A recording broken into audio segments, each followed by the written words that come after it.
Welcome to the Learning Pines YouTube. We hope this video helps.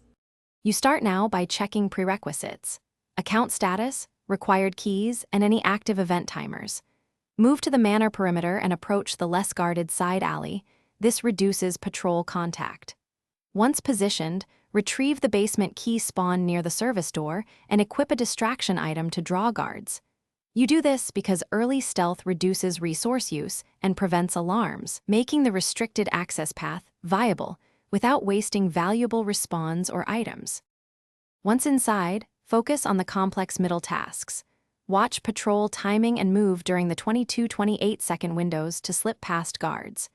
Make your way to the inner security panel and perform the 3-sequence hack using the bypass tool. If you fail twice, retreat and reset to avoid escalating alarm level.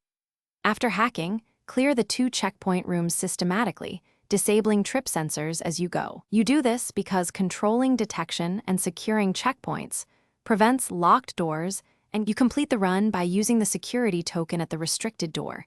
Insert and turn, then open quickly.